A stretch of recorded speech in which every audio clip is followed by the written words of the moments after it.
ആ കുഞ്ഞുഞ്ഞു മാത്രമല്ല ഒരു ബോറൻ. വേണമെങ്കിൽ അയാളെ വേണ്ടെന്ന് പറയാം. ബാക്കി രണ്ടുപേരോട് താമസിപ്പിക്കാം അല്ലേ?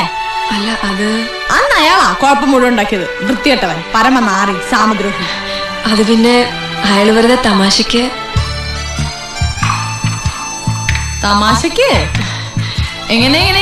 എങ്ങനെ തമാശക്ക്?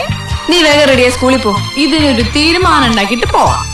തീരുമാനോ? എന്തിനാ? ഈ തമാശക്ക് കാഞ്ഞിരപ്പള്ളി അച്ചായനും കുമാരൻ സാഹിബിന്റെ കമലമോളും കൂടിയിട്ടുള്ള ഈ ടോം ആൻഡ് ജെറി തമാശ തുടങ്ങിയിട്ടേ കുറച്ചു നാളായെന്നുള്ള വിവരം എനിക്ക് നേരത്തെ കിട്ടി.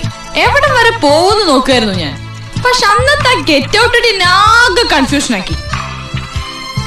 ജെറിമോളെ, ടോമേട്ടൻ വൃത്തികെട്ടവനാണ്, പരമനാറിയാണ്, സാമദ്രോഹിയാണെന്നൊക്കെ പറഞ്ഞപ്പള്ളി മുഖം ചുമക്കല്ല് ഞാൻ പിടിച്ചു കേട്ടോ.